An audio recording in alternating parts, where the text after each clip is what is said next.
বন্ধুরা, একটা সময় ছিল যখন কেকেআর অর্থাৎ কলকাতা নাইট রাইডার্স ছিল এক সময়ের দুর্দান্ত দল, আর যেন সে আজ খই হারিয়ে ফেলেছে। চলতি আইপিএল এ তারা 8টি ম্যাচে মাত্র 3টি ম্যাচে জয়লাভ করে আছে পয়েন্টস টেবিলের সপ্তম পর্যায়ে। প্লে অফের আশা দিন দিন যেন নিভে যাচ্ছে, ঝাপসা হয়ে যাচ্ছে প্লে অফসের আলো। কেন এমন অবস্থা?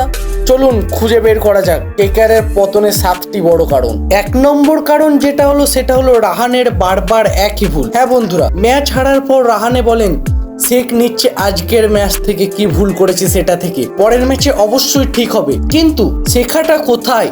বারবার একই ভুল, একই ধরনের বোলিং পরিবর্তন, একই ধরনের ফিল্ডিং, একই ধরনের ব্যাটসম্যানদের ফল, কোনো কৌশলগত পরিবর্তনই নেই। প্রতিপক্ষ যেন কেকেআর এর প্ল্যানকে মুখস্থ করে ফেলেছে। কেকেআর এর যে কোনো প্ল্যানের বিরুদ্ধেই তারা অ্যান্টি প্ল্যান তৈরি করে ফেলেছে, এরকম কোনো পরিবর্তন না করার ফলে তাদের প্ল্যানে। দ্বিতীয় যে বড় কারণটি হলো সেটি হলো ওপেনিং জুটির ভেঙে পড়া। হ্যাঁ বন্ধুরা, 2024 আইপিএল এ ফিল সল্ট এবং সুনীল নারায়ণ ভয়ঙ্কর ওপেনিং জুটি হয়ে দাঁড়িয়েছিলেন, কিন্তু ফিল সল্টের 2025 আইপিএল এ অন্য দলে চলে যাওয়ায় কুইন্টন ডিকক তার জায়গায় ঠিকঠাক ভাবে খাপ খেতে পারেননি। হয়ে যাওয়া 7টি ম্যাচে তিনি মাত্র 1টি ম্যাচে রান পেয়েছিলেন, বাদ বাকি ম্যাচগুলোই রান পাননি। তাই ওনাকে আগের ম্যাচে বসিয়ে তার জায়গায় রহমাতুল্লাহ গুরবাজকে খেলানো হয়। তিনিও একবারই ব্যর্থ হন সেই রোলটা প্লে করতে। নারায়ণও ঠিকঠাক ছন্দে নেই আগের বছরের মতো। ওপেনিং যেখানে ভরসা, ওপেনিং এর ভরসাতেই যেখানে বড় রান করে দল, সেখানে ওপেনিংটাই নড়বড় করছে কেকেআর এর। 3 নাম্বার হলো মিডল অর্ডারের ভারসাম্যহীনতা।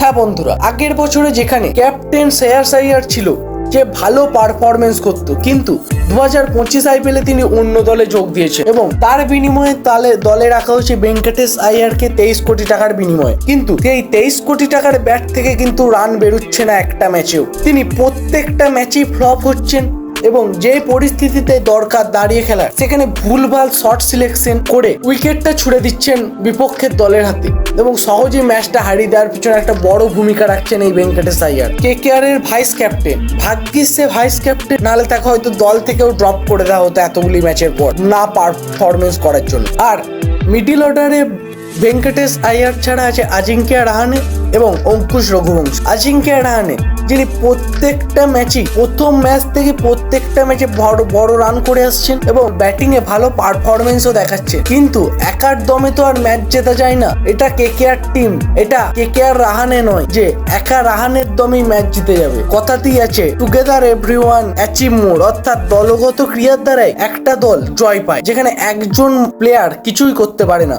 তাই রাহানে নিজে অনেক চেষ্টা করছে, কিন্তু একা টানা যাচ্ছে না তার ক্ষেত্রে। আর তৃতীয় যে মিডল অর্ডার ব্যাটসম্যানটি আছে সেটা হলো অঙ্কুশ রঘুবংশী, যেও মোটামুটি ভালোই পারফরমেন্স দিচ্ছে, কিন্তু সে কনসিস্টেন্টলি পারফরমেন্স তার তরফ থেকে লক্ষ্য করা যাচ্ছে না। একটা ম্যাচে রান করলে পরবর্তী ম্যাচে ফ্লপ, আবার পরবর্তী ম্যাচে রান করলে তার পরবর্তী ম্যাচে আবার ফ্লপ। তাই একটা কনসিস্টেন্ট ব্যাটিং লাইন আপ চাই আমাদের কেকেআর এর মিডল অর্ডারে, যাতে তারা ওপেনিং জুটি ব্যর্থ হলেও মিডল অর্ডার যেন পারে একটা বড় রানের দিকে এগিয়ে নিয়ে যেতে। আর ফিনিশার নিয়ে তো যতই বলবো সেটাই কম পড়বে। হ্যাঁ বন্ধুরা, যেখানে আন্ড্রে রাসেল আছে, রিঙ্কু সিং আছে, রমনদীপ সিং আছে, যারা বড় বড় নাম, তারা তাদের নামের সুবিচার করতে পারছেন না। তারা আগের সেই তেজ তাদের মধ্যে আর দেখা যায়নি, শেষের দিকে রান আসছে না, তাই জেতার জায়গা থেকেও জেতা ম্যাচগুলো হারছে আমাদের কেকেআর দল। সেটাই হলো লখনৌ সুপার জায়ান্টস এবং পাঞ্জাব কিংসের সাথে ম্যাচে, যেখানে সহজেই ফিনিশাররা চললে ম্যাচটা আমরা সহজেই জয়লাভ করতে পারতাম, সেখানে ফিনিশিং অর্ডারের ফ্লপ হওয়া আমাদের সহজেই জিতে যাওয়া ম্যাচগুলো আমরা হেরে যাই। এছাড়াও ল্যাক অফ পার্টনারশিপ, 20 ওভারের খেলায় একটা বড় পার্টনারশিপ গেম চেঞ্জার হিসেবে উঠে দাঁড়াতে পারে, কিন্তু এখানে সেটা একেবারেই নেই। লাস্ট 3টি ম্যাচে একটা 50 রানেরও পার্টনারশিপ করতে পারেনি আমাদের কেকেআর দল। তাদের সর্বোচ্চ করে পার্টনারশিপ হলো 41 রানের, যেখানে এক তরফে ছিল আজিঙ্ক্য রাহানে, বাদ বাকি কোনো তরফই 50-এর বেশি কেন 50 পর্যন্ত পার্টনারশিপ তারা টেনে নিয়ে যেতে পারে। ওপেনিং এ না, মিডল অর্ডারেও না, আবার ডেথ ওভারেও না। দল যেন প্রতিদিন নতুন ব্যাটিং লাইন আপ খুঁজছে এবং প্রতিদিনই ব্যর্থ হচ্ছে তারা। এছাড়াও ভারসাম্যযোগ্য বিদেশি পেসার নেই। আগের বছরে যেখানে মিচেল স্টার্ক ছিল, সে সেরা পারফরমেন্স দিচ্ছিল, কিন্তু এবছরে মিচেল স্টার্ক না থাকায় তার জায়গায় স্পেন্সার জনসনকে আনা হয়েছিল নতুন প্লেয়ার হিসাবে দলে, কিন্তু সে একেবারেই ফ্লপ হয়। আর অ্যান্ড্রু নকিয়াকে তো ম্যাচে তো জায়গায় দেওয়া হচ্ছে না, সে যে পারফরমেন্স করে দেখাবে তার তাকে সুযোগই পাচ্ছে না সে। তাই দেশি বোলারদের ওপর হর্ষিত রানা বৈভব আরোরা এদের ওপর চাপ বাড়ছে অনেকটাই, তাতে তারা শেষ দিকে অনেক রান খরচা করে ফেলছে তাই। আর বরুণ চক্রবর্তীর ছন্দপতন হলো 7 নম্বর কারণ। বরুণ চক্রবর্তী যিনি আমাদের ফিরকি কিং, যিনি গতবার ম্যাচ জিতিয়েছিলেন উইকেট তুলে, এবার সেই ধারাবাহিকতা নেই।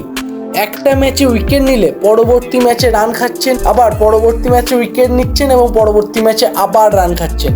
অর্থাৎ একটা কনসিস্টেন্ট যে পারফরমেন্স একটা বোলারের কাছ থেকে লক্ষ্য করা দরকার, সেটা পাওয়া যাচ্ছে না তার কাছ থেকে। কেকেআরের মিডল ওভারে যেমন রানও পাচ্ছে না, ঠিক উইকেটও পাচ্ছে না, সেই জন্য চাপও ক্রিয়েট করতে পারছে না অন্যান্য দলের ওপর। আর এই সমস্ত এই 7টি কারণ যেগুলো পর্যবেক্ষণ করলে পরবর্তী ম্যাচগুলোতে হয়তো কেকেআর দল প্রত্যেকটা ম্যাচে জিততে পারে, কিন্তু যে 7টা কমন ভুল প্রত্যেকটা ম্যাচেই করে যাচ্ছে আমাদের কেকেআর দল, এই ভুলগুলো যদি না শুধরায় 2025-এর ফাইনাল তো দূরের কথা, প্লে অফসে যাওয়াটাও স্বপ্নই রয়ে যেতে পারে। তাই বন্ধুরা, তোমাদের কি মনে হয় এই 7টা ভুল যেগুলো বারবার আমাদেরকে ম্যাচগুলো হারাচ্ছে, সেইগুলোকে কি পরবর্তী ম্যাচ থেকে পরিবর্তন করা উচিত, না যেরকম চলছে ওই রকমই চলা উচিত?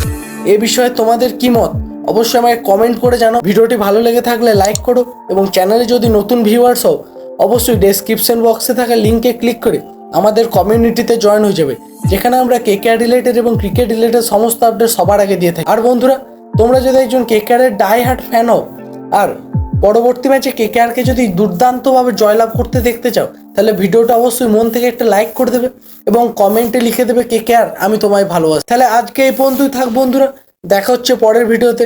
জয় হিন্দ, জয় কেকেআর।